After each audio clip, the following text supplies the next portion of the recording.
नमस्कार दोस्तों, आप सभी का मेरे YouTube चैनल पर बहुत बहुत स्वागत है। मैं निशा चौधरी आज बात करने वाली हूँ शिक्षा की परिभाषाओं के बारे में। इससे पहले हम शिक्षा के शाब्दिक अर्थ, शिक्षा का क्या अर्थ है, शिक्षा की उत्पत्ति कैसे हुई, इस बारे में हम पढ़ चुके हैं और आज हम बात करने वाले हैं शिक्षा की कुछ मुख्य परिभाषाओं के बारे में। तो शुरू करते हैं आज की वीडियो। तो सबसे पहले हम बात कर लेते हैं आध्यात्मिकता के विकास की दृष्टि से। तो विवेकानंद ने एक डेफिनेशन दी है कि मनुष्य की अंतर्निहित पूर्णता को अभिव्यक्त करना ही शिक्षा है। ये विवेकानंद जी ने कहा कि मनुष्य की अंतर्निहित पूर्णता को अभिव्यक्त करना ही क्या है, शिक्षा है। उसके बाद में महात्मा गांधी ने कहा कि शिक्षा से मेरा तात्पर्य उस प्रक्रिया से है जो बालक एवं मनुष्य के शरीर, आत्मा एवं मन को सर्वोत्कृष्ट विकास कर सके। कभी कभी प्रश्न पूछ लिया जाता है कि महात्मा गांधी की डेफिनेशन दी कि विवेकानंद जी और महात्मा गांधी जी की जो डेफिनेशन है उनको याद कर लेना, और ये बहुत इजी है तो आपको आराम से याद भी हो जाएंगी। नेक्स्ट बात करते हैं जन्मजात शक्तियों को अभिव्यक्त करने की दृष्टि से, यानी कि जिन्होंने जन्मजात शक्तियों का समर्थन किया। तो उनमें से हमारे फ्रोबेल ने कहा कि शिक्षा एक प्रक्रिया है जिसके द्वारा बालक अपनी जन्मजात शक्तियों को अभिव्यक्त करता है। फ्रोबेल जी ने क्या कहा था कि जो शिक्षा है एक प्रक्रिया ऐसी है जो बालक क्या करता है, इसमें अपनी जन्मजात शक्तियों को अभिव्यक्त करता है। उसके बाद में सुकरात जी ने कहा कि शिक्षा से तात्पर्य प्रत्येक व्यक्ति के मस्तिष्क में निहित संसार के सर्वमान्य विचारों को प्रकाश में लाना है। जो भी डेफिनेशन आपको इजी लगे, मैंने यहाँ पर कुछ इंपॉर्टेंट और इजी डेफिनेशंस को लिया है। जो डेफिनेशंस आपको इजी लगे शिक्षा से रिलेटेड, आप उनको जरूर याद कर लें। उसके बाद में बात करते हैं पेस्टालॉजी ने कहा कि मानव की आंतरिक शक्तियों का स्वाभाविक, सामंजस्यपूर्ण और प्रगतिशील विकास ही शिक्षा है। उसके बाद में नेक्स्ट बात कर लेते हैं कि व्यक्तित्व विकास की दृष्टि से, जिसमें हमारे हर्बर्ट जी ने कहा कि शिक्षा नैतिक चरित्र का उचित विकास है। ये सबसे छोटी डेफिनेशन है, इसको आप जरूर याद कर लें कि शिक्षा नैतिक चरित्र का उचित विकास है।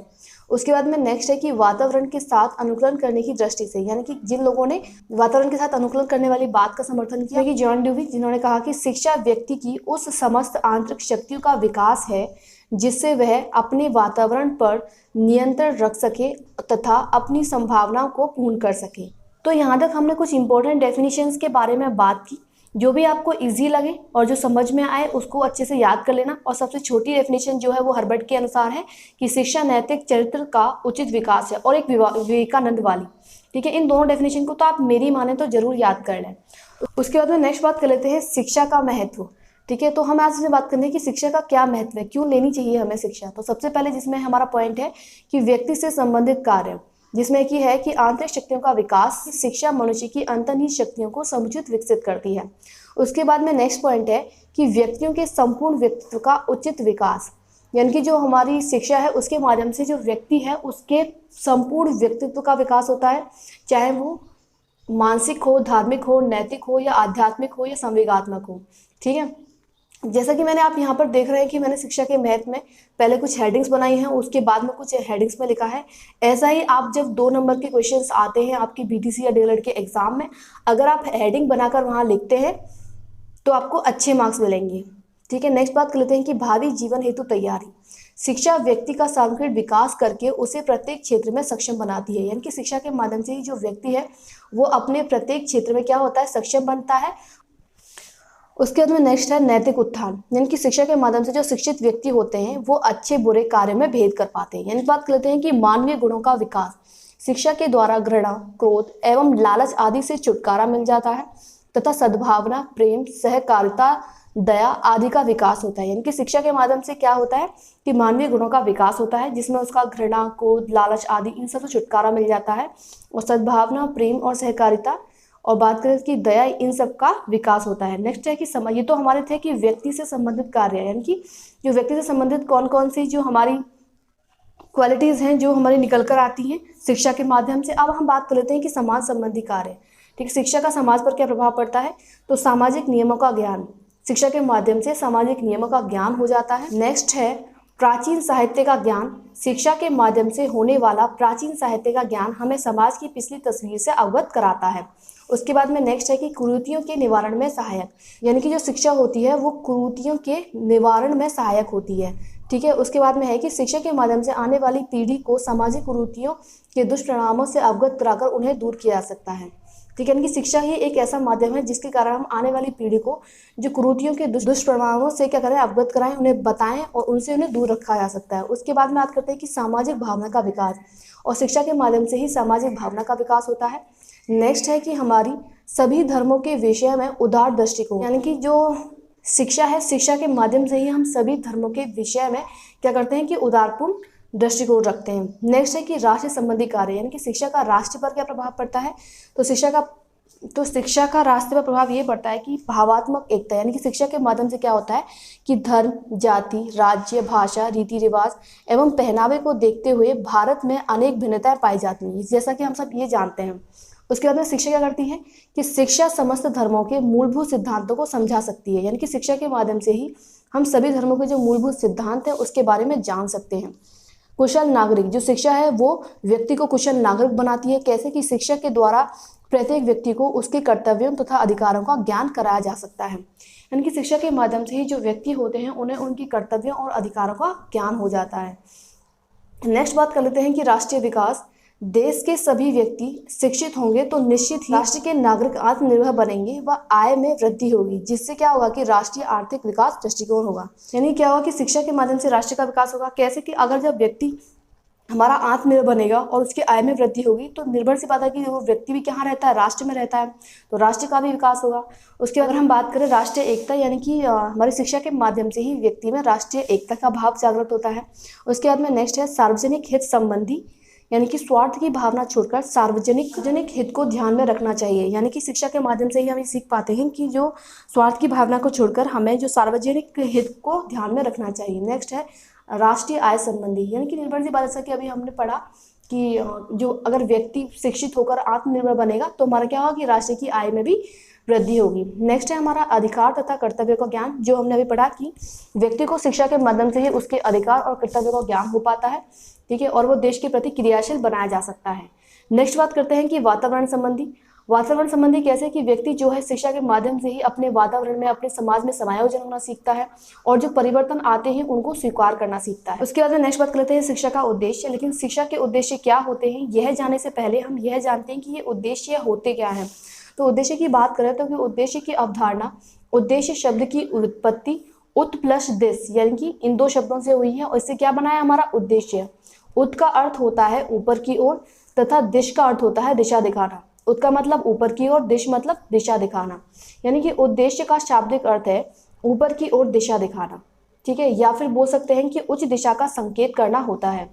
उसके बाद में उद्देश्य शब्द की उत्पत्ति उद्दिष्ट शब्द से भी मानी जाती है, जिसका अर्थ क्या होता है कि किसी कार्य को दिशा या निर्देश देना। अगर सिंपल सी भाषा में अगर पूछा जाए कि उद्देश्य का अर्थ क्या है तो आप बता सकते हैं कि किसी कार्य को दिशा या निर्देश देना, वो हमारा क्या कहलाता है, उद्देश्य। और उद्देश्य शब्द की उत्पत्ति किससे हुई है, उद्दिष्ट शब्द से हुई है, और दो हमारे शब्द को मिलाने से हुई है, जिसका एक है हमारा उत और दूसरा क्या है, दिश। इन दो शब्दों को मिलाने से उद्देश्य शब्द की उत्पत्ति हुई है। एक डेफिनेशन की बात कर लेते हैं, ड्यूवी के अनुसार है। ड्यूवी जी ने कहा है कि उद्देश्य एक पूर्व निर्देशित लक्ष्य है जो किसी क्रिया को संचालित करता है अथवा व्यवहार को प्रेरित करता है। यानी कि अगर व्यक्ति को अपने लक्ष्य की नहीं पता तो वो अपने कार्य को संचालित नहीं कर पाएगा। अगर उद्देश्य के बारे में उसे पता है तो वो क्या करेगा कि अपनी क्रिया को संचालित करेगा और उसके व्यवहार को प्रेरित भी उद्देश्य यानी कि जो हमारा लक्ष्य है वो करता है। नेक्स्ट बात करते हैं शिक्षा के उद्देश्य, यानी कि हम जानते हैं कि शिक्षा के कौन कौन से उद्देश्य हैं। तो शिक्षा का उद्देश्य निम्नलिखित है, जैसा कि पहला है चरित्र निर्माण एवं विकास, यानी कि शिक्षा के माध्यम से ही व्यक्ति का चरित्र निर्माण और उसका विकास हो पाता है। उसके बाद में है नेक्स्ट ज्ञान और जीविकोपार्जन, यानी कि अगर व्यक्ति शिक्षित होगा तो उसके ज्ञान में बढ़ोतरी होगी और जीविकोपार्जन यानी कि उसको जीवन पाने के लिए जो भी उसकी मूलभूत आवश्यकता है उसकी पूर्ति भी शिक्षा के माध्यम से वो आत्मनिर्भर बन जाएगा और उसके बाद में उसका जीविकोपार्जन भी हो पाएगा। नेक्स्ट पॉइंट है संतुलित एवं पूर्णता में जीवन विकास, यानी कि अगर व्यक्ति शिक्षित होगा तो वो उसके जीवन में क्या होगा कि संतुलन होगा और वह पूर्णतः जीवन उसका विकसित होगा। नेक्स्ट बात करते हैं कि नागरिक समायोजन, आत्माभिव्यक्ति एवं आत्मानुभूति।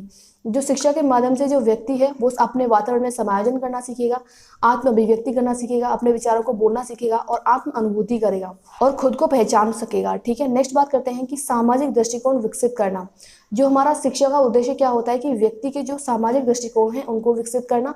उसके बाद में नेक्स्ट है कि प्रेम, सद्भावना, सहानुभूति, सहयोग, सहनशीलता, आत्म अनुशासन, तथा कर्तव्य परायणता आदि जनतांत्रिक गुणों का विकास करना। यानी कि शिक्षा का उद्देश्य क्या है कि इन सभी जो भी क्वालिटीज है इनका विकास करना। उसके बाद में नेक्स्ट बात करते हैं कि शारीरिक विकास। शिक्षा का उद्देश्य एक और क्या है कि शारीरिक विकास करना, यानी कि व्यक्ति का शारीरिक विकास करना भी शिक्षा का उद्देश्य है। शिक्षा का एक और उद्देश्य है कि वो सांस्कृतिक एवं आध्यात्मिक विकास कर सके। यानी कि सांस्कृतिक यानी जो भी हमारे समाज की परंपराएं उनके बारे में हम जान पाएंगे, और उसका आध्यात्मिक विकास करना। नेक्स्ट बात करते हैं कि वर्तमान भारत में शिक्षा के उद्देश्यों को प्रभावित करने वाले कारक। यानी कि वर्तमान भारत में अगर हम बात करें कि जो शिक्षा के उद्देश्य हैं वो किन किन चीज़ों से, किन किन कारकों से प्रभावित होते हैं, तो वर्तमान भारत में शिक्षा के उद्देश्यों को प्रभावित करने वाले कारक निम्नलिखित हैं।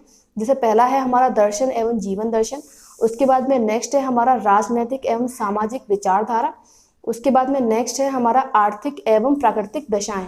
यानी कि जो हमारे शिक्षा के उद्देश्यों को प्रभावित करते हैं वो क्या है, हमारे दर्शन एवं जीवन दर्शन। उसके बाद में नेक्स्ट राजनीतिक एवं सामाजिक विचारधाराएं। नेक्स्ट आर्थिक एवं प्राकृतिक दशाएं। उसके बाद में नेक्स्ट है तकनीकी उन्नति। और उसके बाद में बात करते हैं सबसे लास्ट की, जो कि है हमारा धार्मिक संस्कृति सभ्यता एवं अन्य देशों के अनुभव। यानी कि हमारे भारत में जो शिक्षा के उद्देश्यों को प्रभावित करने वाले ये 5 कारक हैं जो किसी न किसी रूप में शिक्षा के उद्देश्यों को प्रभावित करते हैं। तो दोस्तों, आज हमने इस वीडियो में जाना शिक्षा की मुख्य परिभाषाओं के बारे में, और शिक्षा के क्या महत्व हैं, क्या आवश्यकता है, और हमारा सबसे मेन पॉइंट जो कि शिक्षा के क्या उद्देश्य हैं। ये ध्यान रखिएगा कि जो मोस्टली क्वेश्चन पुटअप होते हैं वो या तो शिक्षा के महत्व पूछे जाते हैं या फिर पूछा जाता है कि शिक्षा के कोई उद्देश्य बताइए। तो दोस्तों, आज के लिए इतना ही। मिलते हैं नेक्स्ट वीडियो में एक नए टॉपिक के साथ, जो कि हमारा होने वाला है शिक्षा के प्रकार। यानी कि नेक्स्ट वीडियो में हम करने वाले हैं शिक्षा के प्रकारों के बारे में। आशा करती हूँ कि आज की वीडियो आप सभी को काफ़ी पसंद आई होगी। अगर वीडियो आपको अच्छी लगी हो तो आप मेरे चैनल को सब्सक्राइब जरूर करें, ताकि और अच्छी वीडियोस, यूजफुल वीडियोस आपको देखने के लिए मिलती रहें। तब तक के लिए गुड बाय दोस्तों।